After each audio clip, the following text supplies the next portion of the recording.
Muy buenas. Ahora vamos a leer el apartado 5 de la unidad 2, que es de Psicología Educacional, por la doctora Claudia Torcomian. El nombre completo de la unidad es Psicología y Educación, Relación Dialéctica y Campo de Intervención para el Psicólogo. Bien. En el nuevo siglo han cambiado los problemas dentro de la agenda educativa. ¿A qué se debe esto? A que hay una crisis educativa, a que hay una fragmentación social, que hay cambios en la sociedad actual y dentro del convivir dentro de la misma, y la inserción de nuevos tipos de tecnologías a la cotidianidad de la vida del sujeto. Entonces, esto termina afectando al aprendizaje y a la convivencia como grandes tópicos, que esos son los grandes tópicos que analiza la psicología educacional: aprendizaje y convivencia. Bien, la autora va a dividir en varios puntos del texto en títulos como para que entiendan mejor el factor crítico que se está dando dentro de la psicología educacional. Bien, el primer título es La crisis educativa y su relación con la segunda modernidad, para lo cual va a citar a un autor que se llama Sidicaro, que dice que esto más o menos se da porque en la medida que surgen nuevas configuraciones en las estructuras sociales, políticas, económicas y culturales, sin que exista sincronización de los respectivos cambios, aparecerá inevitablemente la crisis. ¿Qué quiere decir esto? Que la educación está pautada fuera de su tiempo, que no está pautada de forma sincrónica, bien, que está hecha con una lógica de la revolución industrial cuando ya estamos en el siglo XXI, donde existen factores como redes sociales, como globalización, etcétera, como el imperio de la imagen, se le dice. O sea, ¿qué significa el imperio de la imagen? Que todo está atravesado por imágenes, desde la televisión hasta el uso de celulares, hasta los videos, etcétera. Y la escuela se está quedando atrás, fuera de ese imperio de la imagen. Esta crisis se va a dar del pasaje de la primera modernidad a la segunda modernidad. ¿Cuáles son los factores que dieron el pasaje de la primera modernidad a la segunda modernidad? Son la globalización, la crisis laboral, la caída de la figura estatal como organizadora del sujeto, el pasaje del derecho orientado de los grupos a el derecho orientado a los individuos. Bien, el otro título que pone la doctora Torcomian dentro del texto es La transformación de las instituciones educativas en el contexto sociohistórico actual y su relación con la crisis educativa. Y acá voy a agarrar una parte que cito de ella que me gusta, que es: las instituciones habrían perdido la capacidad de marcar subjetividades y estamos asistiendo al paso de una sociedad que, integrada mediante un proceso de supersocialización de los agentes a través de diferentes agencias socializadoras, entre las cuales se destacan la familia, la escuela, la iglesia, a una sociedad de individuos subsocializados y anómicos. Se trataría de un proceso de desinstitucionalización que acompaña la crisis de la sociedad como concepto y realidad. ¿Qué quiere decir?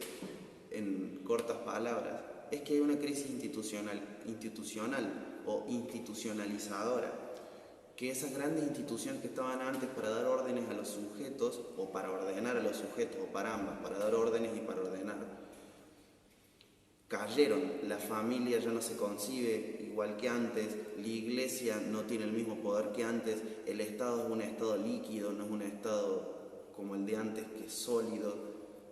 ¿Se va entendiendo? Bien. Y también, ¿qué permite esto? Que hay una crisis de la clase media en Argentina, o sea, porque ya desde hablar de un campo general va a un campo más nacional, y dice que hay una crisis de la clase media en Argentina que cada vez genera más distancia entre la clase media y la clase alta. En las palabras que me gusta elegirlo a mí, es que hay una muerte de la lógica del sueño americano en Argentina. ¿Cómo es esto? A ver, un hijo de italianos que podía estudiar porque sus padres vinieron escapando de la guerra y podían desarrollarse sin importar de dónde vengan. Bueno, ese sueño se está muriendo y genera desempleo y crisis económica dentro del contexto nacional. y esa crisis económica y ese desempleo termina afectando al plano educativo. Acá está bueno pensarlo así para no pensarlo de modo unidimensional y siempre tener presente la multidimensionalidad de las cosas, de cómo afecta el desempleo y la crisis a lo educativo, por ejemplo.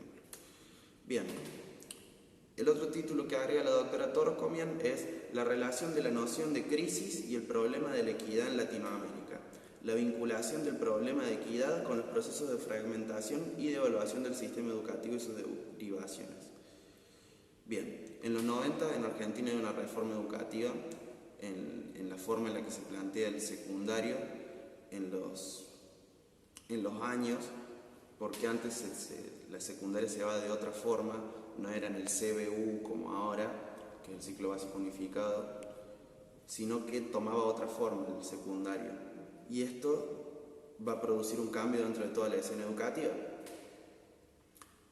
Pero la educación ahora está pensada bajo el paradigma de la equidad. ¿Qué es el paradigma de la equidad? Es que todos tengan la misma cantidad de oportunidades para poder formarse dentro del plano educativo sin importar de dónde vengan. Y si hay crisis económica y si hay desempleo, ¿cómo afecta esto a la equidad? Y bueno, muchísimo, porque no se va a poder dar de forma establecida, sino que se van a marcar más todavía estas diferencias dentro de la equidad. Bien, también no solo lo propiamente económico, sino la diversidad de métodos de aprendizaje. A ver, un chico con autismo no va a aprender de la misma forma que, no sé, un chico con trastorno de déficit de atención. Hay una diversidad constante en la cual se debe generar una equidad para que todos tengan el mismo tipo de educación o al menos la misma calidad de educación. Bien, en las escuelas también se plantean problemas de liderazgo, pero ya ahora lo voy a desarrollar mejor. Hay varios tipos de marginación dentro de la escuela. Se dice la marginación por exclusión, por deserción o por baja calidad educativa, que es llamada marginación por inclusión.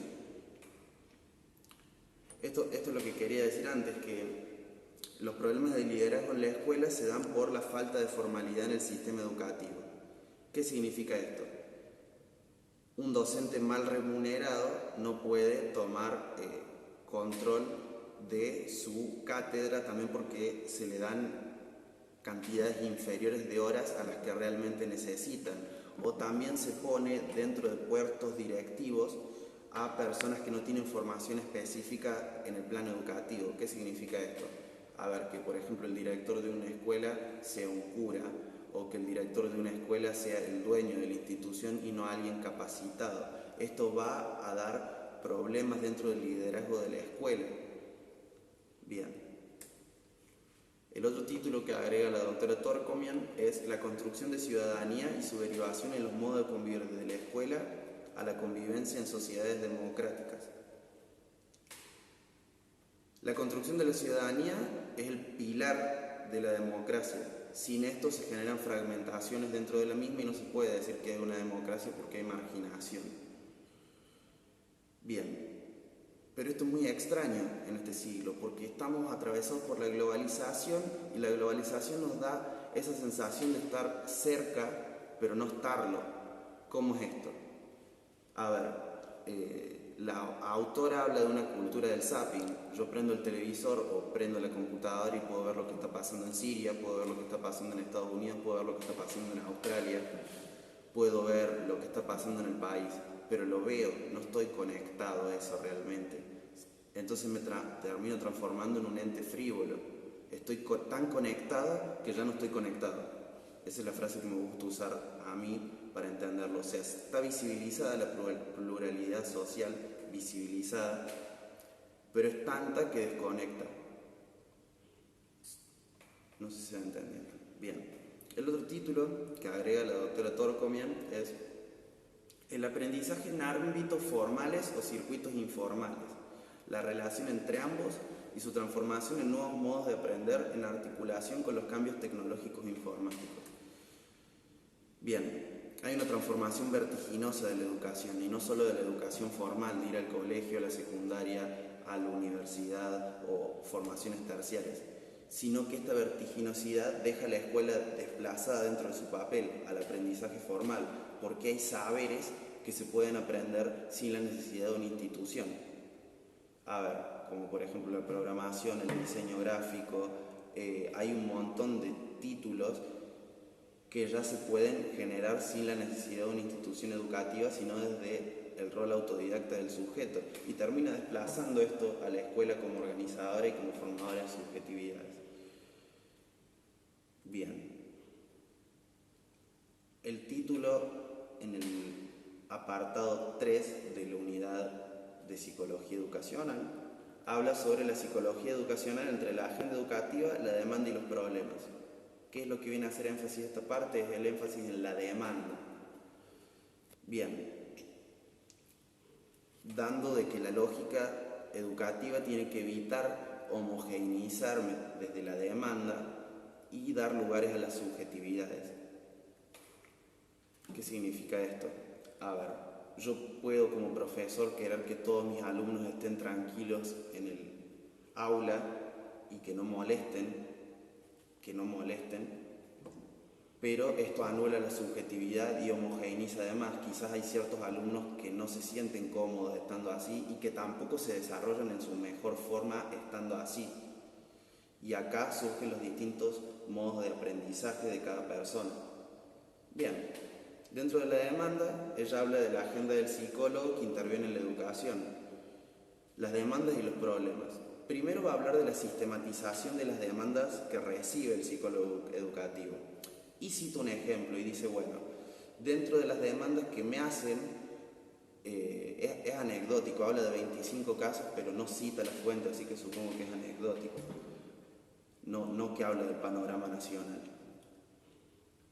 Dice, bueno, el 40% de mis demandas son de convivencia escolar, el 40% son de aprendizaje, el 12% de salud y el 8% mixtos. Entonces yo ya no tengo una demanda, tengo una sistematización de la demanda, tengo porcentajes, tengo causas, tengo formas de demanda, tengo tópicos de demanda. No es solamente el alumno no entiende en clase, es decir, bueno, los alumnos no entienden en clases, también hay problemas por economía dentro de sus familias, también hay problemas de atención, también hay problemas por convivencia dentro de alumnos que les cuesta adaptarse al plano educativo. Entonces ya es una demanda sistematizada y no es una demanda demandante. Bien, también hay otra demanda, que es la demanda no desde la escuela hacia los alumnos o a la forma de educar, sino la demanda de capacitación de los docentes a través de un servicio que se llama de la asistencia a la comunidad educativa. Bien, esto no lo desarrolla mucho la autora, simplemente lo cita. Entonces, ante todo esto, ella nos dice que hay que crear un modelo para analizar e intervenir en problemas educativos actuales, por lo cual va a citar al autor Morín, que plantea que la reforma central que tiene que tener la educación es la del pensamiento, que permita pasar del paradigma disyuntor a uno nuevo, alternativo, que permita ver lo uno y lo múltiple, el contexto, lo global, lo multidimensional y lo complejo. O sea, entender de que la educación siempre tiene que estar cambiando porque la realidad siempre tiene que estar cambiando y tiene que tomar en cuenta el contexto del sujeto, lo global, o sea, lo que está por fuera del sujeto, lo multidimensional, que es decir, bueno, este alumno tiene problemas de conducta. ¿Pero por qué tiene problemas de conducta? ¿Cuáles son las múltiples dimensiones que afectan a eso? Y lo complejo, ¿qué es lo complejo? No mirar solo la punta del iceberg, como decían anteriores apartados, sino mirar lo que está por debajo de todo eso. Bien, acá terminamos el apartado. Muchas gracias.